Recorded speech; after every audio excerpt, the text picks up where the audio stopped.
అడిగింది ఇస్తానన్నారు కాబట్టి పవన్ కళ్యాణ్ గారు మాట్లాడలేదని అన్నారు. మీ అంబటరాంబాబు గారు చూసారా మేము ఇచ్చినట్టు ప్యాకేజ్ ఇచ్చినట్టు అడిగితే మీరు ఏమంటారు? అడగని చెప్తాను. ఎవరు అడుగుతారు? నువ్వు అడుగుతావా ఆయన అడుగుతాడా? అడగని అడిగితే చెప్తాను.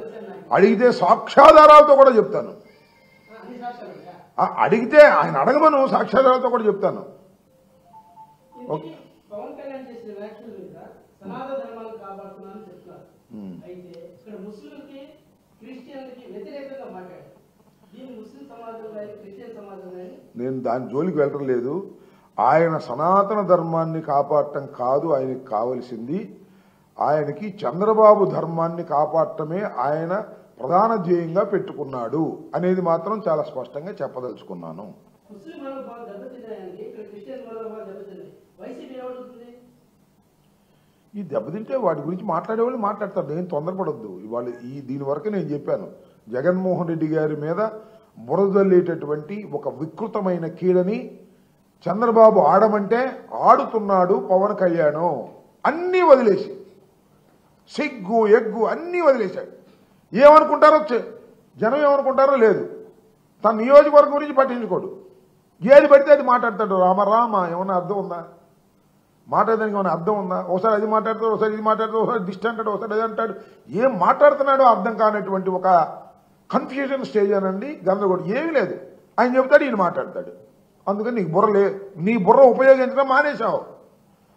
నీ బుర్ర స్విచ్ ఆఫ్ చేశావు. చంద్రబాబు బుర్ర స్విచ్ ఆన్ అయింది. చంద్రబాబు బుర్ర ప్రకారం నేను నడుస్తుంది. లోకేష్ కన్నా మరీ ఘోరంగా తయారయ్యావు నువ్వు. లోకేష్ ఒక పెద్ద ఇన్మెచ్యూర్డ్ పొలిటీషియన్ అంటే నేను అంతకన్నా ఇన్మెచ్యూర్డ్ని అంటున్నావు మాట్లాడితే. ఇట్లాంటి మాటలు మాట్లాడి అక్కడికి వెళ్ళి దిష్టి అంటావు.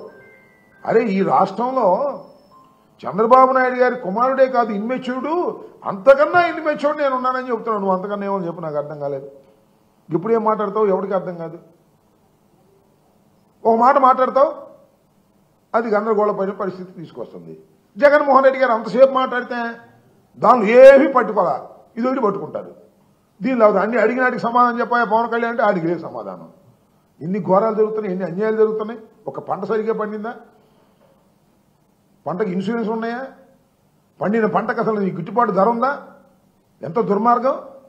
రైతుల దగ్గర నుంచి ఇది ప్యాడీ కొంటున్నారా? రోడ్డు మీద పెట్టుకుని కాసుకుంటున్నారు. అది పౌర సరఫరా శాఖ నీ శాఖే అంటే, నీ శాఖ అంటే నువ్వు నీ పార్టీకి ఇచ్చిన శాఖ, దాని మీద దృష్టి పెట్టవు. జగన్మోహన్ రెడ్డి గారి మీద బురద జల్లటమే మీ పని. జగన్మోహన్ రెడ్డి గారి భయం మీకు, అంతే.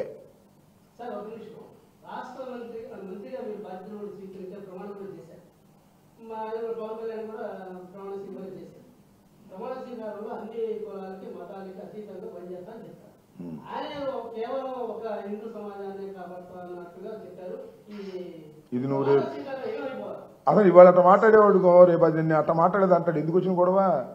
రేపు నేను అట్లా మాట్లాడేదాడు. రేపు ఈసారి ప్రెస్ మీట్ పెట్టినప్పుడు మీరు వెళ్ళినప్పుడు ఆయన గుంటూ వచ్చాడు కదా, అడగండి. ధర్మమేనా అని అడుగు. ధర్మమేనా మీరు అడగండి. నేను చెప్పాల్సిన ప్రశ్న కాదు. మీరు అడగాల్సింది గౌరవనీయ ఉప ముఖ్యమంత్రి పవన్ కళ్యాణ్ గారు. వారిని అడగాలి. హిందూ ధర్మాన్ని పరిరక్షించడం కోసమే ఈ మధ్యనే పుట్టాడు. అంతకుముందు ఆయన ఎప్పుడో పుట్టాడు, కానీ ఈ మధ్య ఇది పుట్టాడు. అంతకుముందేమో బ్యాప్టిజం తీసుకున్నానన్నాడు. అంతకుముందేమో మా నాన్న హేతువాది అన్నాడు.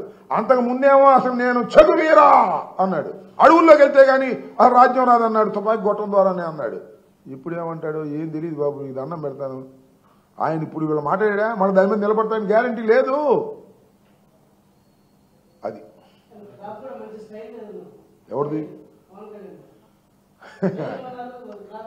I don't comment on his crop or shirt. ఎందుకంటే ఆయన రాజకీయాల్లో రకరకాల వేషాలు వేస్తున్నాడు, సినిమాల్లో కూడా రకరకాల వేషాలు వేస్తాడు. కాబట్టి ఇప్పుడు అది ఉస్తాద్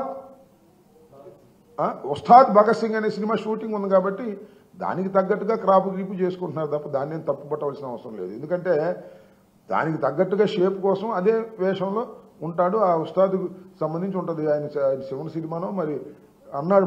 మరి కొత్తగా ఏమైనా స్కాలర్షిప్లు ఇచ్చాడేమో నాకు తెలియదు. ఆయన ఒక ప్రముఖ చలనచిత్ర నటుడు. ప్రముఖ చలనచిత్ర నటుడుగా ఆయన ఎన్నో వేషాలు వేశాడు. అంతకన్నా ఎక్కువ వేషాలు ఇప్పుడు వేస్తున్నాడు. అది మనం గమనించాల్సింది. సినిమాల్లో వేసిన వేషాల కన్నా రాజకీయంలో చాలా వేషాలు వేస్తున్నాడు. ఇది ప్రమాదకరమైంది. సినిమాల్లో వేషాలు వేస్తే వీళ్ళు వేస్తారు, ఇక్కడ వేషాలు వేస్తే వీళ్ళు లేరు. సమయం వచ్చినప్పుడు వాతలేస్తారు. అది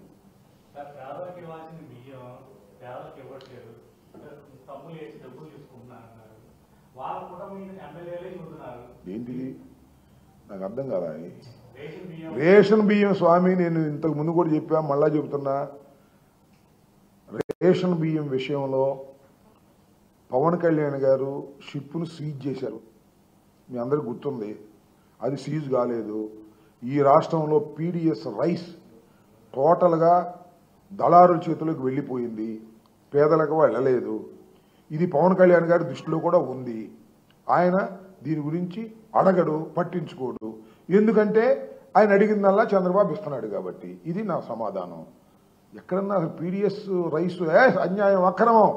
కాకినాడ రేవంతా కూడా పీడిఎస్ రైస్కి ఎగుమతి అవుతుందని ప్రగల్భాలు పలికారే ఉప ముఖ్యమంత్రి గారును, ఆయన మనోహర్ గారును. ఏమైంది ఇప్పుడు? పీడిఎస్ రైస్ ఆగిందా? ఎమ్మెల్యేలు కొట్టే కొట్టు ఎమ్మెల్యేలు కొడుతున్నారు, మంత్రి కొట్టే కొట్టు మంత్రి కొడుతున్నాడు, లోకేష్ కొట్టే కొట్టు లోకేష్ కొడుతున్నాడు, చంద్రబాబు కొట్టే కొట్టు చంద్రబాబు కొడుతున్నాడు. అన్ని దేశాలకు ఎగుమతి పుష్కలంగా జరుగుతుంది. దళారులు బాగా డబ్బులు సంపాదించుకుంటున్నారు, వ్యాపారస్తులు బాగా డబ్బులు సంపాదించుకున్నారు. సంపాదించుకున్న దానిలో నీకు కాస్తి నాకు కాస్తి, ఇంతే.